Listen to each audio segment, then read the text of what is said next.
Well, happening now, taxes in Rio Rancho could be going down just a little bit soon. That all depends on a special election coming up a little later this month. And if you want to vote in it, you have to follow the city's new rules for local elections and have an ID card and show it.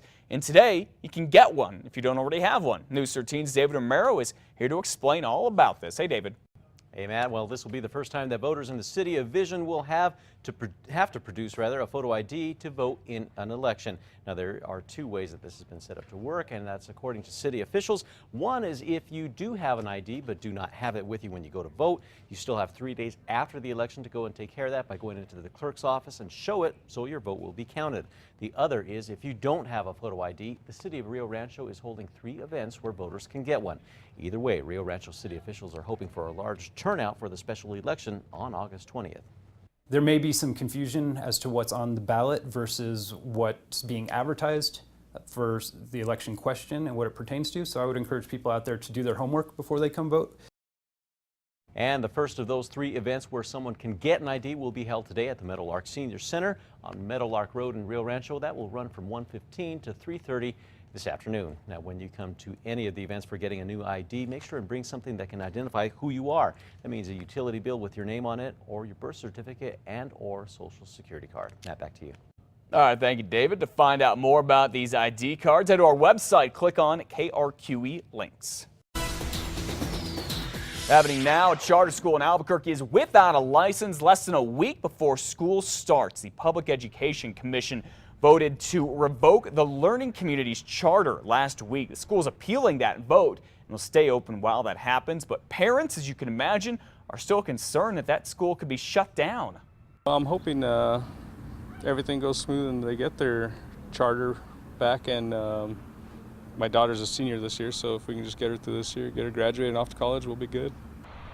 The school's principal says she thinks several issues are behind the decision to revoke the charter, including personnel, testing standards, and the school not meeting an audit. But she says all of that has been addressed. The Learning Communities Charter was also revoked back in 2011, but the school appealed and won. Well, in just a few hours, Governor Susana Martinez is expected to tell us more about high schools that'll let students get college credit. These are called early college high schools, and they help students earn their associate's degree while they're getting their high school diploma. There are going to be more schools that are going to start doing this in New Mexico. They're all a partnership between businesses, school districts, and colleges. Sound like a pretty good idea. Well, a professor from UNM who made national headlines with his controversial tweet about obese students will get to keep his job. However, psychology professor Jeffrey Miller here is getting what the university calls a severe censure. Back in June, remember, Miller tweeted that obese students lack willpower. So now UNM is making him go through sensitivity training and apologize, but some say the damage is already done here. I'm sure that people in other states and other cities are thinking, oh, this is what people from UNM are saying, and that's not good for the university. Now, it did make news all around the country. UNM says Professor Miller has the option to appeal that censure. In the meantime, he will be back in the classroom teaching this fall. Well, happening now, the man connected to an Amber Alert out of California could be passing through New Mexico. Investigators think that James DiMaggio killed Christina Anderson at this home near the Mexican border, then burned it down Monday night. They also think DiMaggio may have abducted Anderson's kids, Hannah and Ethan. They are 16 and 8 years old. Here are pictures of them right here.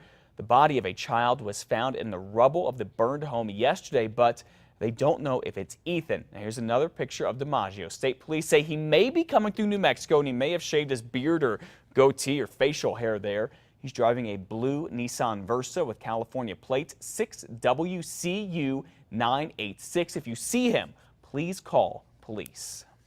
Well, the man arrested after Albuquerque police say he took part in a deadly fight between 2 biker groups is back in jail this morning. Police packed the courtroom for Malachi Seaman's first appearance yesterday on aggravated assault charges. They say Seaman, his brother, and another man are all part of the Vagos motorcycle gang and all showed up at a fundraiser the Black Beret bikers were having for a sick child on Sunday. Now, police say Seaman began hitting a man in the face with a baton and 2 other men started shooting. Others in the crowd shot back, and Seaman's brother, Jeppeth, was killed.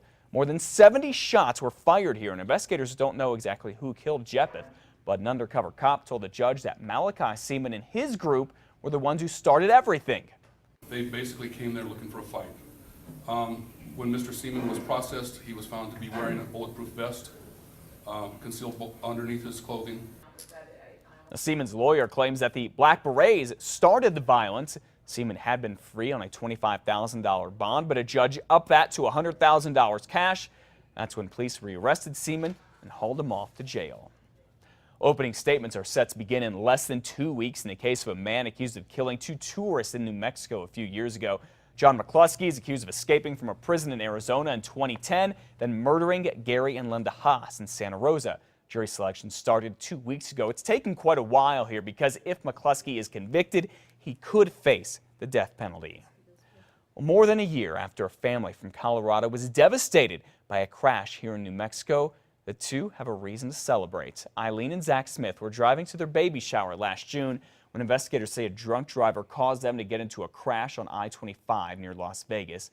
Eileen was 7 months pregnant at the time. Doctors performed an emergency C-section to try to save the baby's life, but little Dimitri died just 1 minute after being born. The couple, as you can imagine, was extremely sad, but a special delivery last month has the two overjoyed. Eileen gave birth to a new baby boy, Asa. Asa was a king in the Bible who was said to be a great healer. We're really hoping for that to be true in our case. These Smiths have another big event coming up. The court case of this man, the one accused of causing the crash, Ramon Hernandez, is set to go on trial for vehicular homicide in December. The Smiths plan to be in court for the whole thing. Well, you could be getting new protection against car thieves. The state Department of Public Safety is having a company called LoJack set up in New Mexico. It makes a small wireless device that is hidden in cars and trucks. Once a car is stolen, the device sends out a silent signal that police can track through a GPS. We look forward to seeing that and seeing how quick the turnaround can be from the time a vehicle is reported stolen to the time it's recovered. I've seen it in other states. It's pretty darn quick. LoJack is now installing wireless towers and other equipment here, and the systems should be up and working in Albuquerque, Santa Fe, and Las Cruces by December. You'll be able to get LoJack at your car dealer.